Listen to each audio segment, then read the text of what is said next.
Hello guys, good morning to all of you. This is Maggie Raj here and now we are going to get discuss about the explanation of energy band theory. तो अब हम ऊर्जा band की व्याख्या कर रहे हैं, ऊर्जा बैंड थ्योरी की। तो साथियों देखते हैं कि ऊर्जा बैंड थ्योरी के बारे में बोहर ने क्या बताया। कि बोहर ने ये बताया कि किसी भी विलगित परमाणु या वियुक्त परमाणु की ऊर्जा उसकी परिभ्रमण कक्षा पर निर्भर करती है। ध्यान रखिएगा कि किसी वियुक्त या विलगित परमाणु की ऊर्जा इस पर निर्भर करती है, प्रोपोर्शनल परिभ्रमण त्रिज्या परिभ्रमण कक्षा पर निर्भर करती है। यानी ये बताया किसने? बोर ने। बोर के अनुसार बोर ने यह बताया कि किसी विलगित परमाणु की ऊर्जा जो है उस परमाणु की परिभ्रमण कक्षा पर निर्भर करती है। अर्थात जब ये परमाणु एक दूसरे के पास आएंगे, ध्यान रखिएगा, जब परमाणु एक दूसरे के पास आते हैं मतलब कितना? लगभग 2 से 3 एंगस्ट्रॉम। तो बाहरी कक्षाएं एक दूसरे को ढक लेती हैं, क्योंकि ये परमाणु थे जैसे, ठीक है ना। तो जब हम इनको और पास लाएंगे तो एक स्थिति ये आएगी, फिर अगली स्थिति ये आएगी।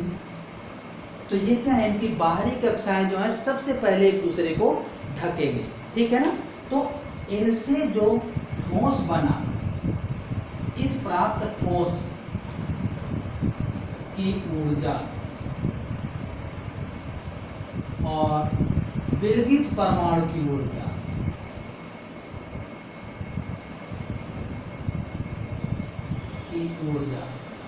दोनों क्या होंगी? भिन्न भिन्न होंगे। ध्यान रखिएगा कि बोहर ने बताया कि किसी भी विलगित परमाणु की ऊर्जा उस विलगित परमाणु की परिभ्रमण कक्षा पर निर्भर करती है। अर्थात जब इन परमाणुओं को एक दूसरे के बहुत समीप लाते हैं तो इनकी बाहरी कक्षाएं एक दूसरे के और ज़्यादा समीप आ जाती हैं। अर्थात इनकी बाह्यतम कक्षाएं एक दूसरे को पूर्णतया ढक लेती हैं, पूर्णतया निमज्जित कर लेती हैं, ठीक है ना। तो जिससे प्राप्त ठोस की ऊर्जा उस वियुक्त परमाणु या विलगित परमाणु जो प्रारंभ में था उसकी ऊर्जा से भिन्न होती है, ठीक है ना। तो ये बताया गया कि कोई इलेक्ट्रॉन, ठीक है ना, जो ठोस के अंदर है, कोई इलेक्ट्रॉन एक अद्वितीय स्थिति में होता है। किसी ठोस क्रिस्टल के अंदर इलेक्ट्रॉन की एक अद्वितीय स्थिति होती है, अर्थात यूनिक पोजीशन होती है, जहां उसके चारों ओर का आवेश का पैटर्न भिन्न भिन्न होता है। और आवेश पैटर्न भिन्न भिन्न हो गए। ये ठोस है, ठोस के अंदर ये इलेक्ट्रॉन था, इलेक्ट्रॉन की पोजीशन यूनिक होगी, यूनिक पोजीशन। इस इलेक्ट्रॉन की स्थिति अद्वितीय है, तो इसके आसपास जो होगा ऊर्जा पैटर्न, आवेश पैटर्न, वो भी भिन्न भिन्न होगा। तो जब इसके आसपास का आवेश पैटर्न भिन्न भिन्न होगा तो वहाँ ऊर्जा पैटर्न भी भिन्न भिन्न होगा। और ऊर्जा पैटर्न भिन्न भिन्न होगा तो यहाँ ऊर्जा स्तर बन जाते हैं, और 2 ऊर्जा स्तर बन जाते हैं, conduction band and valence band, BB and CB। इसको हम बोलते हैं चालन बैंड और इसको बोलते हैं संयोजी बैंड, ठीक है ना। ध्यान रखिएगा। और हमेशा चालन बैंड VB नीचे होता है और इसके ऊपर वाले स्तर को हम कंडक्शन बैंड कहते हैं, या संयोजी बैंड की ऊर्जा स्तर को EB और चालन बैंड की ऊर्जा स्तर को EC बोलते हैं, ठीक है ना। यानी संयोजी बैंड के ऊपर वाले ऊर्जा स्तर को चालन बैंड कहते हैं और चालन बैंड पूर्णतया खाली होता है, एम्प्टी होता है, सारे इलेक्ट्रॉन संयोजी बैंड में उपस्थित होते हैं। ठीक है ना। तो ये था इस ऊर्जा बैंड की एक्सप्लेनेशन के बारे में। तो बोर ने बताया था कि किसी भी वियुक्त परमाणु की ऊर्जा, नोट कर लीजिएगा, किसी वियुक्त परमाणु की ऊर्जा उस परमाणु की परिभ्रमण कक्षा पर निर्भर करता है। अर्थात जब परमाणुओं को हम बहुत पास लाएंगे तो इनकी बाह्यतम कक्षाएं एक दूसरे के और ज़्यादा पास आ जाएंगी और ये एक दूसरे को क्या कर लेंगे, पूर्णतः एक दूसरे को ढक लेंगे। ठीक है।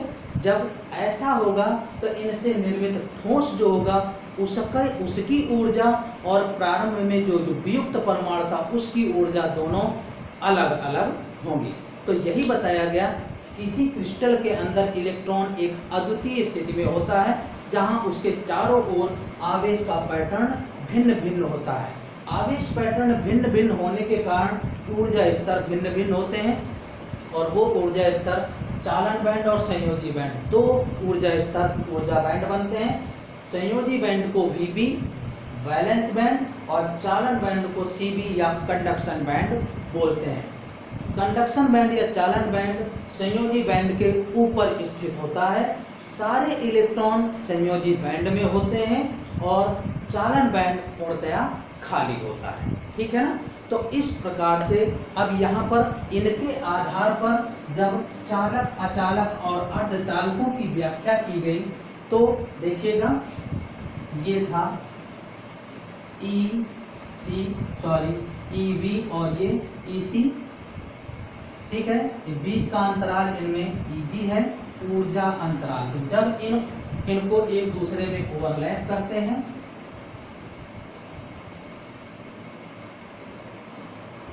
तो ये जो आ जाएगा ईजी जो होगा वो गैप शून्य हो जाएगा।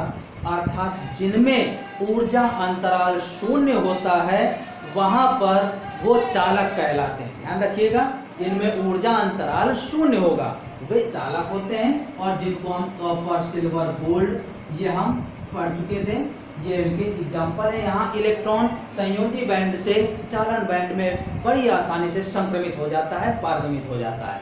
इसी तरीके से ये तो चालक हुए। अचालक, अचालकों में क्या होता है कि इनका जो ऊर्जा स्तर होता है, ऊर्जा अंतराल 3 इलेक्ट्रॉन वोल्ट से ज़्यादा होता है। इसीलिए संयोजी बैंड से चालन बैंड में कोई भी इलेक्ट्रॉन पारगमित नहीं होता। प्लास्टिक, रबर, ये कांच, ये आ जाएंगे, लकड़ी, अचालकों में से आ जाएंगे। और अर्धचालक क्या होते हैं? अर्धचालक, अर्धचालकों का जो ऊर्जा अंतराल होता है Eg वो लेस देन 3 इलेक्ट्रॉन वोल्ट होता है। अर्थात 3 इलेक्ट्रॉन वोल्ट से कम होता है। और ये होते हैं जर्मेनियम, सिलिकॉन, इसके एग्जाम्पल है। ठीक है ना।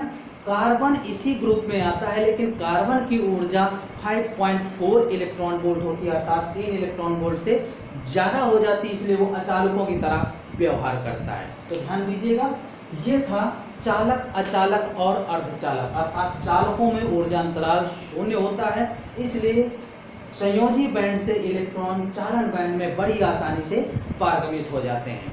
अचालकों में से ऊर्जा अंतराल 3 इलेक्ट्रॉन वोल्ट से ज़्यादा होने के कारण यहाँ संयोजी बैंड से कोई भी इलेक्ट्रॉन चालन बैंड में संक्रमित नहीं हो पाता। प्लास्टिक, रबर, कांच, लकड़ी, ये इसके उदाहरण हो गए। और अर्धचालक जो है, अर्धचालकों में ऊर्जा अंतराल 3 इलेक्ट्रॉन वोल्ट से कम होने के कारण कुछ इलेक्ट्रॉन संयोजी बैंड से चालन बैंड में संक्रमित हो जाते हैं। और जे इनके एग्जाम्पल सिलिकॉन और जर्मेनियम आ जाएंगे। तो इस प्रकार से ये ऊर्जा बैंड के आधार पर हमने चालकों, अचालकों और अर्धचालकों की व्याख्या के बारे में डिस्कस किया।